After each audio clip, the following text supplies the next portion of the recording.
Jumat deh dah. Sebentar lah yang orang baru ngaji masjid lalu azan orang lah. Lah bunyi kaset Mas Haji dah. Kalau lah bunyi kaset Mas Haji tu barang ke awak leda ndak duduk mau ngopi-ngopi tagang saya di siku do malu ada orang. Lah azan pertama meluncur dan mekol langsung kok orang azan lah. Di dah azan pertama kini udah pai dan dah azan pertama lu tungguan do dah jadi hari Capek Jumat. mana rempe mengambang lapik lo dan masjid itu suruh. Halo salahnya kan bapak halu udah tu lah. Tu garin ada mengalo dan mengambang lapik masjid itu capek mana. Oh, anak kau pakai dah. Kau pakai dah. Kau pakai. Iko pakai ni jale. Halo salah Satyo hari Jumat Iko balik kali dia nuka trompa baru. Awak bangsek malarai dah. Ndak urang bapiti do dah.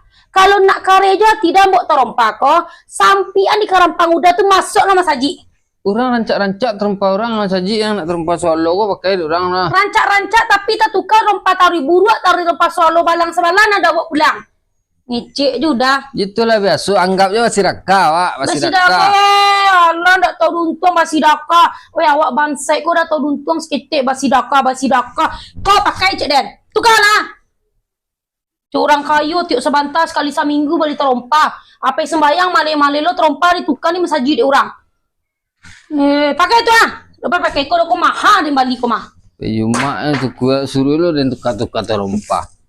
Banyak mana macam den. Lalai. Bisa talai orang nazan Kopi bisa dibuat berkali-kali. Sembayang Jumat sekali seminggu. Jangan padu bili si utak kele setan. Rasai banget. Saya marah saya cek pamale mana.